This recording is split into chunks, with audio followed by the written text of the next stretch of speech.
मैं आपका दोस्त राजेश अपने YouTube चैनल अडिमा द साइंस ऑफ लाइफ में आपका स्वागत करता हूं। मैं अक्सर आपको अलग अलग तरह के औषधि पौधों की जानकारी कराता रहता हूं और इन औषधि पौधों में निश्चित रूप से अलग अलग विशेषताएं हैं, अलग अलग औषधि गुण हैं। इसलिए आप इन पेड़ पौधों की जो नई नई मैं जानकारियाँ देता रहता हूँ उनको आप ध्यानपूर्वक देखा करें और अपने घर के छोटे छोटे जो बच्चे हैं जो स्कूल में पढ़ते हैं, जो धीरे धीरे समझदार हो रहे हैं, उनको आप इन पेड़ पौधों के बारे में ज़रूर बताइए और उनको ये बताइए कि यही हमारे असली दवाएं हैं और इनका प्रयोग आप सीखो। उनके नाम बताओ उन पेड़ पौधों के, उनके आयुर्वेदिक गुणधर्म बताइए। धीरे धीरे आप इन चीज़ों को फैलाइए, जिससे एक दिन ऐसा आएगा कि ये जो छोटे छोटे बच्चे आ जाएं ये स्वयं का अपना इलाज इन पेड़ पौधों से करने लगेंगे और आप देखिएगा निश्चित रूप से वो स्वावलंबी बनेंगे और उनका अब जो कमाया हुआ बहुमूल्य पैसा है जो मेहनत से कमाते हैं वो ज़रूर बचेगा। मित्रों दोस्तों, ऐसे बहुत से व्यक्ति हैं जो अभी पूरी तरह से स्वस्थ हैं, जिन्हें कोई रोग दोष नहीं है, सब कुछ खाते पीते हैं। मैं उनसे ये कहना चाहता हूँ कि अभी जब आप स्वस्थ हैं तब आप इन औषधियों का इस्तेमाल करिए अपने शरीर के ऊपर, तो आप पूरी ज़िंदगी ऐसे ही स्वस्थ बने रहेंगे। जो बीमार व्यक्ति हो जाते हैं उनको ये औषधियाँ धीरे धीरे फ़ायदा करती हैं और आपको ये तुरंत फ़ायदा करेंगे। इसलिए इन औषधियों की वीडियो देखिए जो हमारे मित्र दोस्त यूट्यूब पर काम कर रहे हैं, ऐसे तमाम तरह के औषधि पौधों की जानकारी दे रहे हैं, उनको आप देखिए और उनका प्रयोग अपने जीवन में करिए ताकि आप कभी भी बीमार न पड़ेंगे, हमेशा स्वस्थ ही रहेंगे। इसलिए इस वीडियो को आप पूरा देखिए और अपने दोस्तों मित्रों को भी शेयर करिए। दोस्तों मित्रों, आज का ये औषधि पौधा व्याधिघात, इसको साधारण बोलचाल की भाषा में अमलतास के नाम से जानते हैं। अमलतास के पेड़ में बहुत ही सुंदर पीले रंग के पुष्प आते हैं जो कि मार्च, अप्रैल, मई के महीनों में ये खिलते हैं और ऐसा कहा जाता है कि इन वृक्षों में जब फूल आते हैं पहली बार, तब से 45 दिन के बाद मानसूनी बारिश भारत में आरंभ हो जाती है, ऐसा कहा जाता है। इसलिए इसको मौसम वैज्ञानिक पेड़ भी कहा जाता है और ये मानसूनी वर्षा को इंडिकेट करता है। इस जानकारी के अलावा ये बहुत ही अच्छी औषधि, ये दुर्लभ औषधि है, बहुत ही दिव्य औषधि गुण इसके अंदर है। ये इतनी चमत्कारी औषधि है, इतनी बढ़िया औषधि है कि मैंने जब इसका पहली बार स्वयं के ऊपर प्रयोग किया तो मैं आश्चर्यचकित रह गया। इतनी शानदार औषधि बहुत ही कम है और ये तीनों दोषों को संतुलित करने वाली और सुंदर फूलों वाली ये औषधि निश्चित रूप से फ़ायदेमंद है। तो मित्रों, मैं आपको इस पेड़ का परिचय करा देता हूँ। ये जो वृक्ष होता है ये 15 मीटर से ज़्यादा ऊंचा नहीं होता है, मतलब बहुत ज़्यादा 5 से 10-12 मीटर तक ऊंचा होता है और इस तरह के इसमें ये फूल लगते हैं और इसके जो फल होते हैं वो डंडे के आकार के, लगभग 1 फुट से लेकर 2 फुट के डंडे जैसे उसमें फलियाँ लगती हैं, जो कि कच्ची अवस्था में हरे रंग की होती हैं और पकने के बाद काले रंग की, मतलब चॉकलेटी रंग की हो जाती हैं। और इसकी जो पत्तियां होती हैं वो पतझड़ के समय में, मतलब फरवरी मार्च के महीने में पूरी तरह से इसकी पत्तियां गिर जाती हैं और ये फलियां उस पेड़ में लटकी हुई दिखाई देती हैं। दोस्तों मित्रों, ऐसे कई औषधि वृक्ष मैंने ध्यान दिए हैं कि साल में उसके जो पत्ते होते हैं वो पूरी तरह से गिर जाते हैं और सिर्फ उस वृक्ष के फूल ही फूल इस वृक्ष में दिखाई देते हैं। ऐसे वृक्ष हैं जैसे सेमल का वृक्ष है, पलाश का वृक्ष है और उसी तरह से ये अमलतास का वृक्ष है। इस अमलतास के वृक्ष में साल में एक बार ऐसा मौका आता है कि सिर्फ फूल ही फूल दिखाई देते हैं और उसके कुछ अंतराल के बाद, हफ्ता 10 दिन के बाद उसमें से पत्तियां निकलनी चालू हो जाती हैं। दोस्तों मित्रों, मेरे चैनल का मुख्य उद्देश्य है कि आपको जिस पेड़ का मैं परिचय कराऊं उसको आप ठीक प्रकार से पहचान लें। तो इस विश्वास के साथ कि अब आप अमलतास के पेड़ को ठीक प्रकार से जान चुके होंगे, उसको पहचान लेंगे। अगर आप पहचान लेंगे तो मेरी मेहनत सफल है और आप इस वीडियो को देखिए और इसके आयुर्वेदिक गुणधर्म कौन कौन से हैं वो मैं आपको बताता हूँ।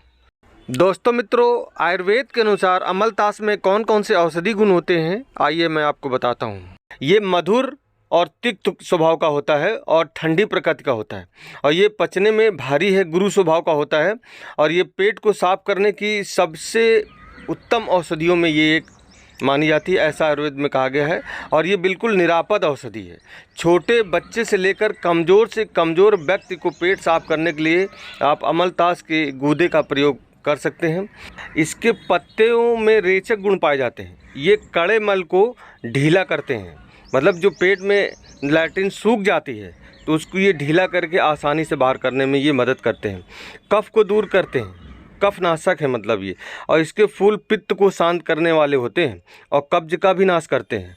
फूलों के प्रयोग से कफ शांत होता है, मतलब खांसी जैसी ये समस्याएं जो होती हैं वो फूलों के काढ़े के प्रयोग से ठीक होती हैं। और फलियों में जो गूदा होता है वो कड़े मल को ढीला करके आंतों को पूरी तरह से साफ करके वात का नाश करता है। और ये पेट को पूरी तरह से साफ करने में एकदम आराम से ये पेट को साफ कर देता है। आप शाम को इसका प्रयोग कर लीजिए, सुबह पेट साफ हो जाएगा।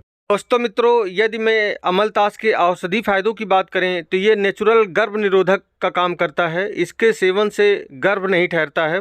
इसके अलावा ये डायबिटीज़ रोगियों के लिए भी बहुत ही फ़ायदेमंद है। और इसका प्रयोग जो है बुखार के लिए सदियों से किया जा रहा है। इसके अलावा ये बहुत ही अच्छा रक्त शोधक है, ये खून की गंदगी को साफ करता है। इस प्रकार से इसके बहुत सारे फ़ायदे हैं, मैं एक एक करके आपको बता रहा हूँ, आप वीडियो को देखते रहिए। इसके अलावा दोस्तों मित्रों, ये पेट की गैस, ऐंठन, मरोड़ और पेट की जो दुर्गंध होती है, दुर्गंध युक्त जो गैस निकलती है, और कब्ज, आंतों की सूजन, कोलाइटिस, आंव और मल के साथ कफ आना, पेट व आंतों में घाव जैसी तमाम समस्याओं में ये ठीक करता है ये। और उनको बहुत अच्छा फ़ायदा करता है। दिमाग को शांत करता है, सिर दर्द दूर करता है, आधा शीशी का दर्द, अफारा, लीवर की कमजोरी, लीवर में सूजन जैसी समस्याओं में, पीलिया, हेपेटाइटिस और ब्लड को साफ करने का गुण इसमें पाया जाता है। लीवर की कार्य क्षमता को ये नेचुरली तरीके से ठीक करता है। इस प्रकार से ये इसमें ऐसे दिव्य औषधि गुण हैं। इसके अलावा ये एंटी इन्फ्लेमेटरी होने के कारण ये सूजन को भी दूर करता है। दांत, खाज, खुजली, चर्म रोग जैसी सभी समस्याओं में ये अच्छा फ़ायदा करता है। और पित्त को शांत करता है, चिड़चिड़ापन, तनाव, डिप्रेशन को पूरी तरह से ठीक कर देता है। इस तरह से आपने देखा कि ये कितना औषधि गुणों से भरपूर है। कुछ इसके प्रयोग भी मैं आपसे शेयर करूँगा, आप वीडियो पर बने रहिए। हो सकता है आपको ये वीडियो थोड़ा लंबा लग रहा हो, लेकिन इसके फ़ायदों को जानने के लिए, इसको पूरी तरह से समझने के लिए आपको ये वीडियो देखना ही पड़ेगा। और आप थोड़ा सा टाइम दे दीजिए, क्योंकि ये औषधि पौधे हैं, इनका थोड़ी सी 2-4 मिनट में बताना बड़ा मुश्किल होता है। इसलिए दोस्तों मित्रों, थोड़ा सा समय दीजिए, आप इस पौधे के बारे में काफ़ी कुछ सीख जाएंगे। और आइए मैं आपको इसके कौन कौन से प्रयोग हैं वो मैं आपसे बताता हूँ आपको। तो आइए दोस्तों मित्रों, मैं आपको अमलतास के कुछ बेहतरीन फ़ायदे आपसे शेयर कर रहा हूँ। ये फ़ायदे बहुत ही आसान हैं और इनको आप आसानी से घर में कर सकते हैं। व्याधिघात के मुलायम पत्तों को और फूलों को लेकर उनका लेप बना लीजिए पीसकर, और उसको चेहरे पर लगाने से चेहरे का कालापन दूर होता है और दाग धब्बे भी ठीक हो जाते हैं। 10 से 20 ml तक व्याधिघात के पत्तों का रस पीने के साथ ही इसके पत्तों के रस से नियमित मालिश करने से मुंह का लकवा ठीक हो जाता है। वात वाहिनियों के आघात से उत्पन्न अर्दित एवं वात रोगों में अमलतास के पत्तों का रस पिलाने से लाभ मिलता है। इस प्रकार से दोस्तों मित्रों, इसके पत्तों के लाभ आपको मैं बता रहा हूँ। अमलतास की 15 से 20 पत्तियों का पेस्ट बनाकर कुष्ठ रोग का नाश करने में ये सहायता करती हैं। अमलतास के नर्म पत्तों को पीसकर लेप करने से त्वचा के चकत्ते ठीक हो जाते हैं। इसके पत्तों को छाछ में पीसकर लेप करने से सभी प्रकार की खुजली ठीक होती है। और यदि त्वचा में सख्त हो जाती है, यदि कहीं की स्किन टाइट हो जाती है और सूजन हो जाती है, तो इसके पत्तों का रस लगाने से उसमें बहुत अच्छा आराम मिलता है। दोस्तों मित्रों, अमलतास के फूलों को मिश्री में मिलाकर गुलकंद बनाया जाता है और इस गुलकंद को खाने से पेट के समस्त रोग ठीक होते हैं और पेट को ये ठंडा रखता है, पेट की गर्मी को ये बाहर करता है। अमलतास के फल का जो गूदा होता है वो सर्वश्रेष्ठ विरेचक माना जाता है। विरेचक का मतलब ये होता है कि जो पेट को बहुत ही अच्छे तरीके से साफ कर दे। यह बुखार की अवस्था में बच्चों एवं गर्भवती महिलाओं को भी दिया जा सकता है। और इसका जो गूदा होता है उसको आप 3 कप पानी में पका लीजिए और हल्की आंच में पका कर जब वो 1 कप बचे तो उसको आप शाम को सोते समय पी लीजिए, तो सुबह पूरा का पूरा ये पेट को साफ कर देता है। इस प्रकार से अमलतास की फलियों का जो गूदा होता है वो पेट को साफ करने की सबसे उत्तम औषधि मेरे हिसाब से वो है। इसके फल के गूदे को 15 से 20 ग्राम जो गूदा हो और उसको मुनक्का के साथ सेवन करने से बहुत ही अच्छा पेट साफ होता है। दोस्तों मित्रों, अमलतास के जो पंचांग होता है उसके जड़, फूल, पत्ती, तना और इन सब को लेकर पांचों चीज़ों को उसको पेस्ट बना लें और उस पेस्ट को दांत, खाज, खुजली वाले स्थान पर लगाने से सभी प्रकार के चर्म रोग ठीक हो जाते हैं। अमलतास के बीजों की गिरी को पानी में पीसकर तैयार किए गए गाढ़े लेप को नाभि के नीचे के हिस्से में और यौनांग जो होते हैं उनके ऊपरी हिस्से में, मतलब नाभि और यौनांग के बीच में उसका लेप करने से पेशाब खुलकर आने लगती है और यह प्रयोग अचूक माना जाता है। दोस्तों मित्रों, कभी कभी मैंने ऐसा देखा है कि किसी किसी व्यक्ति को अथवा छोटे बच्चों को फुंसियाँ बहुत ज़्यादा निकलती हैं, फुंसियाँ निकलती हों अथवा घाव हो या फोड़े हों, इस तरह की किसी कोई भी ऐसी समस्या हो तो ऐसी समस्या को ठीक करने के लिए अमलतास के पेड़ की छाल को ले लीजिए और नीम की छाल को ले लीजिए, ये बराबर मात्रा में ले लीजिए और इनको पीस दीजिए। और पीसने के बाद जहाँ पर फुंसियाँ हों, जहाँ बार बार फुंसियाँ निकलती हैं या फोड़ा है या घाव है, वहाँ पर आप इनको लगाएंगे तो निश्चित रूप से फुंसियाँ बढ़नी बंद हो जाएंगी और फोड़ा है तो वो ठीक हो जाएगा, घाव है तो वो सूख जाएगा। इस प्रकार से ये फोड़े फुंसियों के लिए भी बहुत ही अच्छा फ़ायदा करता है। दोस्तों मित्रों, अमलतास का जो गूदा होता है, जो उसकी फलियों के अंदर मज्जा निकलती है, उसको निकाल लें और गुड़ में मिलाकर छोटी छोटी सुपारी के आकार की गोलियां बना लें और उसको गर्म पानी के साथ सेवन करने से कफ के सारे रोग ठीक होते हैं। इस प्रकार से ये फेफड़ों में जितना कफ बलगम होता है उसको ये निकालने में सहायता करता है। 10 ग्राम अमलतास की फलियों का गूदा और 6 ग्राम हरण और 10 ग्राम मुनक्का को पीसकर 500 ml पानी में पकाएं और जब उसका 8वां हिस्सा शेष बचे तो उतार कर रख दें। इस काढ़े को प्रतिदिन सुबह के समय देना चाहिए और 4 दिन में असर दिखाई देता है और यह पेट को साफ करके भूख बढ़ाने में मदद करता है। और यह प्रयोग जो मैंने बताया है ये बवासीर रोगियों के लिए अचूक औषधि के रूप में ये प्रयोग है और इसको आप करके देख लीजिए। अमलतास व्याधिघात की तने की छाल का अर्क बनाकर सेवन करने से डायबिटीज़ रोगियों को बहुत आराम मिलता है। डायबिटीज़ के रोगी इसका प्रयोग करें नियमित तौर पर अगर वो करते हैं तो डायबिटीज़ जो है ना उनका कंट्रोल में रहेगा और जो शुगर का लेवल उनके ब्लड में घटता बढ़ता रहता है वो होना बंद हो जाएगा। इस प्रकार से ये डायबिटीज़ रोगियों के लिए बहुत ही उत्तम है और इसका वो किसी न किसी तरह से प्रयोग ज़रूर करें तो उनको बहुत ही अच्छा लाभ मिलेगा और वो हमेशा फिट रहेंगे। दोस्तों मित्रों, अमलतास और इमली के गूदे को समान मात्रा में सेवन करने से सुबह पेट पूरी तरह से साफ होता है।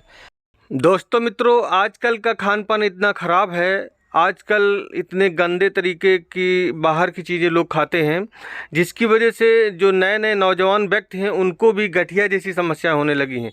उनके जोड़ों में दर्द होने लगा है और वो ठीक प्रकार से चलने फिरने में भी उनको दिक्कत होने लगी है।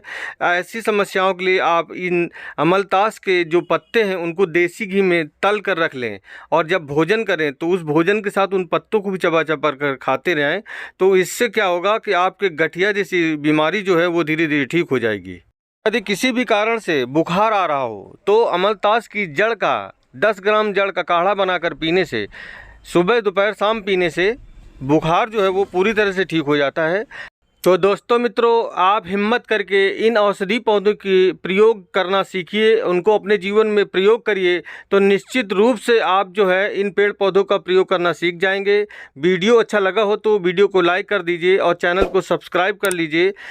अलग अलग तमाम तरह के औषधि पौधों की जानकारी आपके अच्छे स्वास्थ्य के लिए मैं लेकर आता रहूँगा। और चलते चलते धन्यवाद, थैंक यू, जय हिंद।